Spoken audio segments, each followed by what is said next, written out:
Hey guys, CJ here. We're back with an all-new character bio. Now, this one was one of our most requested by far, but I want to point out and thank you guys.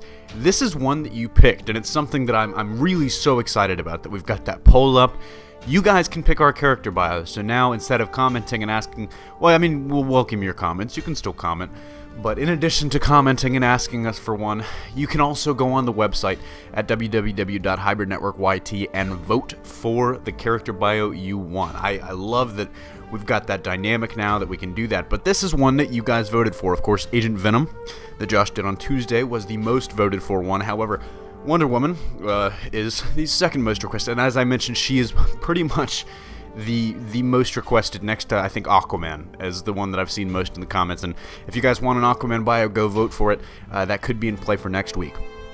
Now, Wonder Woman is one of the characters that was most affected post-Crisis and most affected by the post-Crisis universe and the New 52 relaunch. And it was a long time coming, as her original origin was kind of odd, to say the least. And it's something that, when I mention this to people, they're kind of like, what, really? Wonder Woman's origin was that?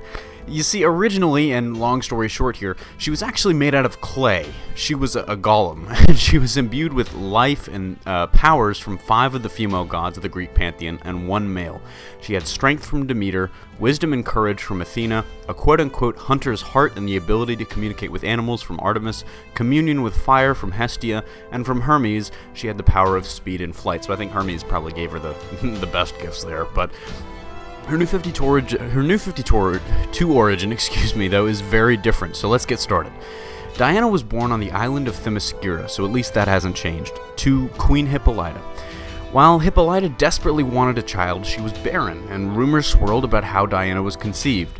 The truth, she was the product of an affair her mother had with Zeus. And this is actually my favorite part of her new origin, is that they kept her original origin involved in a way. The Amazonians knew the queen was barren, so the rumor, or legend I should say, was that her mother had brought a clay figure to life. So there's your little nod to the pre-New 52. While this of course wasn't true, it also just makes sense to me that with the recent push of Greek mythology and pop culture, they'd go ahead and make her a demigod. I mean, Percy Jackson, anybody? Now back to the origin. So, Diana's powers in this version are derived from her actually being the child of a god. She's got divine blood. So none of this made of clay and given powers stuff.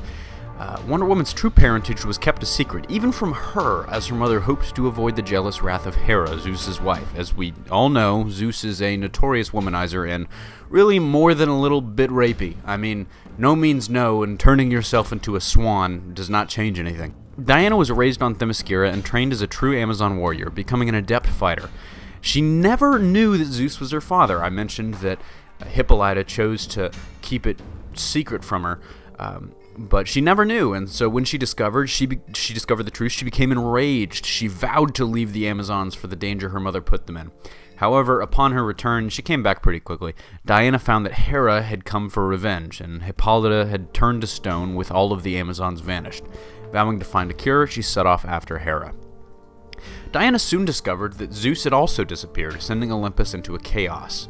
One big thing to note before we continue, the New 52's Greek pantheon of gods really seems very much inspired by Game of Thrones. There's intrigue, there's politics, but most importantly, with Zeus's disappearance, there's a civil war, and nearly all the gods are fighting against each other for the throne of Olympus. Her search ultimately brought her into conflict with War himself. Diana emerged victorious, becoming the new god of war, or goddess of war, I should say. So, Wonder Woman has numerous powers befitting her newer, godlier origin. To name a few, she has super strength, superhuman speed, superhuman stamina, superhuman durability, superhuman agility, enhanced healing factor, she can fly, she's ageless like the other gods, she's a combat expert, and she has an enhanced intellect. So, tons of these powers, of course, most of them, and in fact all of them, except for her combat experience and intellect, coming from her divine blood, being a daughter of Zeus, being a god. She has strength that gods have, she can heal fast, she's ageless. When I say agility, I want to point out that means also in reflexes, but that also comes with being a warrior. And combat expert, Amazons, of course, are legendary warriors. She was trained in hand-to-hand combat from them pretty much all of her life, so she's of course a very proficient warrior. Now, we don't actually have a slide for it, but if you're looking for some good Wonder Woman to read, I'd highly recommend Greg Rucka's run, started in 2004 with Down to Earth. He wrote for years, he's widely considered one of the best writers Wonder Woman has ever had, so it's definitely worth checking out. Also worth a look is Gail Simone's run. She was Diana's longest-running female writer, beginning in 2007 and continuing until 2010. I'd also recommend Brian Azzarello's run from the beginning of the New 52, and he's pretty much the one that's responsible for the origin I just listed. It's offbeat compared to Greg Rucka and Gail Simone, but I really like the bold new direction for the character. I feel like it was an updated origin that needed to be updated. I mean, her previous origin was really weird. I mean, she was literally a golem. Like, you can go look it up. Go look up what a golem is if you don't know. She was a golem. And this kind of modernized her, but it also gave her a more reasonable explanation for her powers. So, that about wraps it up from me. Don't forget you picked this bio, so if you'd like to complain, go look at a mirror. But no, seriously, if you want to pick the next one, go vote for it. So click the link to our site in the description below to vote on all of our future bios, because that stuff's in your hands now. Also, if you're new, don't forget to like and subscribe if you feel the urge. Signing off, this is CJ, and I'll see you next time. Oh, hey!